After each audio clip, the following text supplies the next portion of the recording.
www.jamiamadiniyajadid.org. WhatsApp group number +92 333 424 9302. الحمدللہ رب العالمین والصلاة والسلام على خیر خلقہ سیدنا و مولانا محمد وآلہ واصحابہ اجمعین، اما بعد۔ حضرت سمرہ بن جندب رضی اللہ تعالی عنہ ارشاد فرماتے ہیں کہ آقا نامدار صلی اللہ علیہ وسلم یہ فرمایا آپ نے کہ جس نے من یکتم غالا، جس نے خیانت کرنے والے پر پردہ ڈالا، چھپایا، فَإِنَّهُ مِثْلُهُ، تو وہ بھی اسی جیسا ہے۔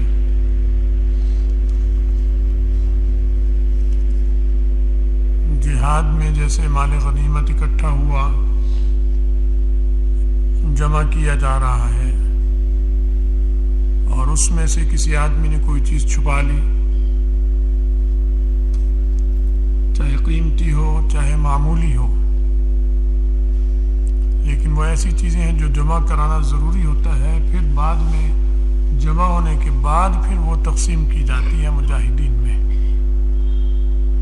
امام اپنی نگرانی میں انہیں تقسیم کرتے ہیں۔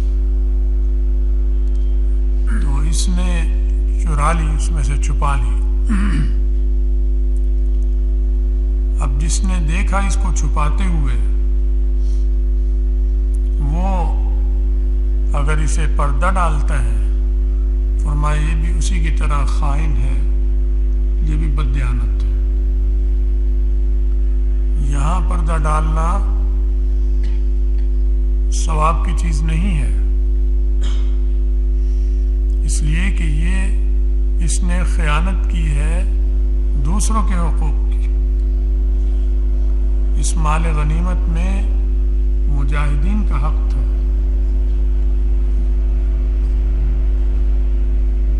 وہ انہیں جائے گا، اس کو بھی مل جاتا اور ملنا تھا مال، لیکن لالچ میں اس نے یہ پتہ نہیں یہ چیز میرے حصے میں آئی یا نہ آئی، مجھے تو یہ اچھی لگتی ہے، اور اس لیے چھپا لی۔ تلوار چھپا لی، اب تو بندوقیں ہوتی ہیں، کلاشنکوف، کوئی رائفل، کوئی راکٹ لانچر، یا ایسی کوئی چیز کہ یہ میرے حصے میں آئے نہ آئے، مجھے یہ پسند ہے، چرا لی۔ اب جس نے دیکھا ہے اگر وہ چھپائے گا تو اس کو بھی یہی وبال اور گناہ ہوگا۔ وہ جس عیب کو چھپانا کی تعلیم آئی ہے وہ اور طرح کا ہوتا ہے، وہ ہوتا ہے جس کا تعلق حقوق العباد سے نہ ہو، اس کی ذات سے ہو۔ شراب پی لی مثلا، تو اب اس میں کسی کا حق تو نہیں مار رہا، نہ شراب میں اس کی بیوی کا حصہ ہے، نہ بیٹے کا حصہ ہے، نہ محلے داروں کا حصہ ہے، اپنی چیز خریدی، لایا، پی رہا ہے، تو اسے پردہ دیکھ لیا اس نے تو چھپا لے، پردہ ڈالے، اسے سمجھا دے کہ میں بھی چونکہ گناہ گار ہوں، کیا پتا کون سے مجھ سے گناہ ہوئے ہوں، کیونکہ انسان بہت سے گناہ کر کے بھول جاتا ہے، یاد بھی نہیں ہوتا۔ گزشتہ 30 سال کی، 40 سال کی، 50 سال کی زندگی کی ساری چیزیں کسے یاد ہو سکتی ہیں؟ اور سنگین غلطیاں کی ہوتی ہیں انسان نے، اور اسے پتہ بھی نہیں ہوتا کہ میں نے یہ کی تھی، بھول گیا۔ تو اس کو اگر چھپائے گا، کسی عورت کو دیکھ رہا ہے، بد نظری کی اس نے دیکھ لیا، اس کو دیکھ لیا، یا عورت بد نظری کر رہی اسے دیکھ لیا، پردہ ڈال دیا، کوئی حرج نہیں، اچھا یہ ثواب ملے گا کہ کسی کے عیب کی پردہ چھپا لو، ہمارے بھی عیب اللہ تعالیٰ پردہ ڈال دے گا۔ ایسے عیبوں پر پردہ ڈالنا. کپڑے بدل رہا تھا, اس کے کپڑوں پہ جسم پہ نظر پڑ گئی, پردے کی جگہ پہ نظر پڑ گئی. اب جا کے اس کو بتائے, اس کو بتائے, اس کو بتائے. یہ گناہ اور حرام ہے. اللہ میاں اسی طرح اسے بھی کسی موقع پہ ننگا کر دیں گے.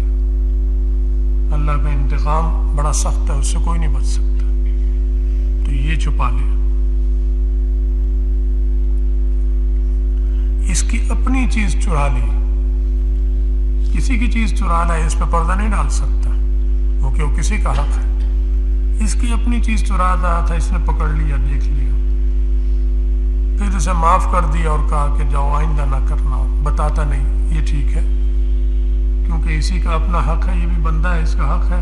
اب جس کا حق ہے وہ خود ہی پردہ ڈال کے اور معاف بھی کرتا ہے, یا لے لیتا ہے اور پھر بھی معاف کر کے کہتا ہے معاف کیا, چیز بھی واپس دے دو میری, لیکن آئندہ مت کرنا, میں نہیں بتاؤں گا, تو ثواب ملے گا اس کو.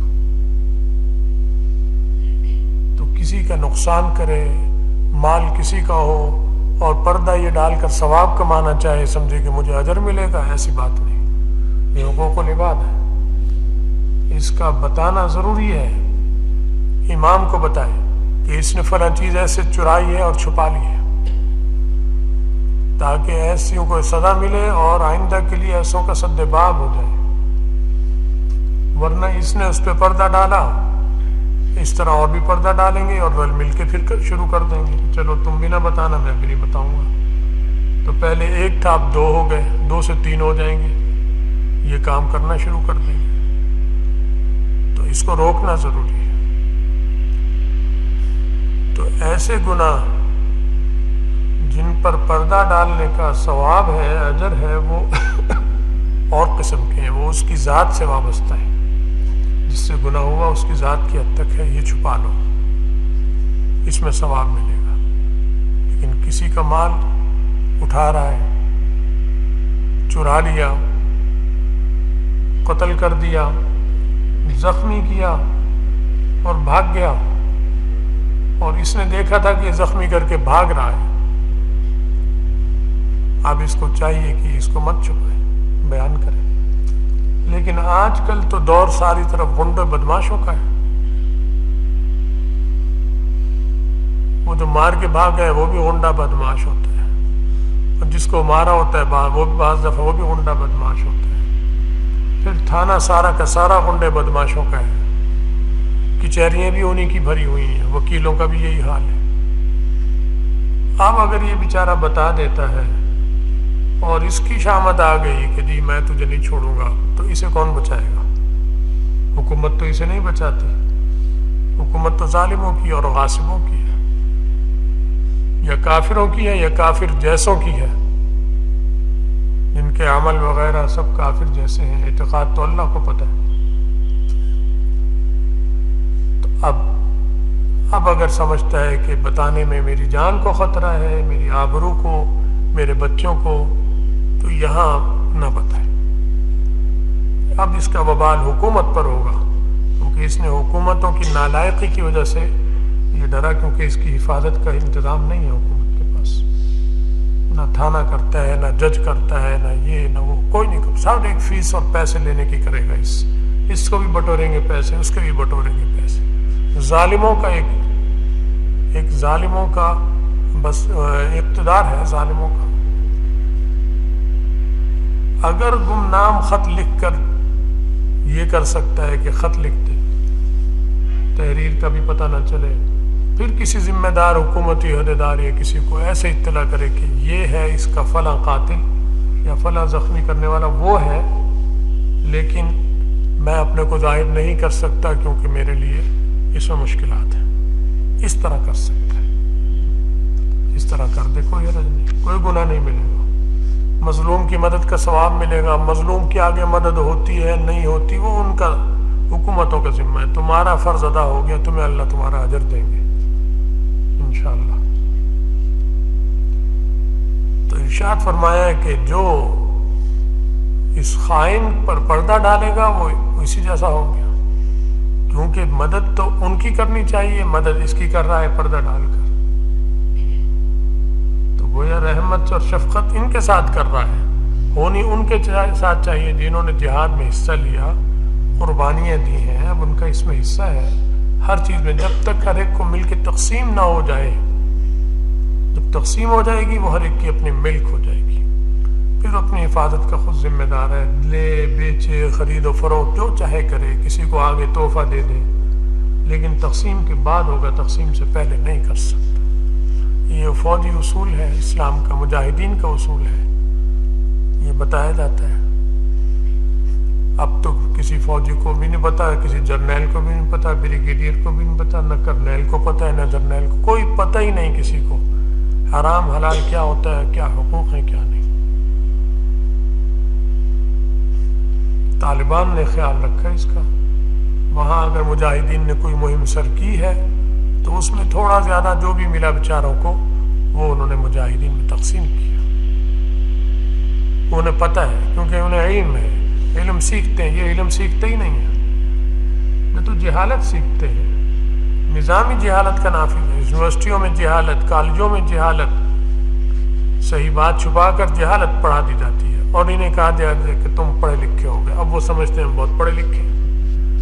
جاہل جب یہ سمجھنے لگ جائے کہ میں پڑھا لکھا ہوں تو اس نے تو اپنے اوپر علم کا دروازہ خود بند کر دیا، کیونکہ ذہن میں یہ ہے کہ میں پڑھا لکھا ہوں، مجھے کیا ضرورت پوچھنے کی. اور کوئی بتانا چاہے گا تو اسے اپنی توہین لگے گی، کہے گا مجھے نہیں ضرورت، جاؤ کسی اور کو بتاؤ. تو یہ اپنے اوپر اس نے علم کا دروازہ خود بند کر دیا. پورا نظام ہی ایسا ہے، تعلیمی نظام، تربیتی نظام ملک کا، کہ ہر آدمی اپنے اوپر خیر کے دروازے خود بند کر لیتا ہے پڑھنے کے بعد. اور وہ پھر اللہ ہے کہ کسی کا گھر کا ماحول دینی ہو، اس کے گھر میں علماء ہوں یا علماء میں اٹھنا بیٹھنا ہو، اس وجہ سے وہ دینی باتیں بھی سیکھ لیں، سمجھ لیں، حرام حلال وہ اور بات ہے. لیکن اس یونیورسٹی کے نظام نے اسے کچھ نہیں دیا، وہ تو اس ماحول نے دے دیا جس کا تعلق مدرسے ہی سے جوڑتا ہے. تبلیغی جماعت ہوگی تو بھی مدرسے سے جڑتا ہے تعلق اس کا. کوئی عالم دین ہے اس کے خاندان رشتہ دار میں تو بھی مدرسے سے جڑ گیا تعلق اس کا. کسی امام سے، مؤذن سے سیکھی بات تو بھی وہ مدرسے سے جڑ گئی بات. آتا تو مدرسے سے ہی علم ان کے پاس. تو نظام برباد ہو چکا، ہماری نسلیں تقریباً برباد ہو چکی ہیں پوری طرح. یہ نہیں کہ برباد ہونے لگی ہیں، ہو چکی، کر دیا انہوں نے 70-80 سال میں برباد کر دیا. تو بہرحال مزید آگے بربادی نظر آ رہی، اچھے حالات نظر نہیں آ رہے. اللہ تعالی ہمارے آپ کی سب کی حفاظت فرمائے، خیر کا معاملہ فرمائے، ہمارے دین کی، ایمان کی حفاظت فرمائے، ہم سب کا خاتمہ ایمان پر فرمائے، اور آخرت میں رسول اللہ صلی اللہ علیہ وسلم کی شفاعت اور ان کے ساتھ نصیب فرمائے. وآخر دعوانا الحمد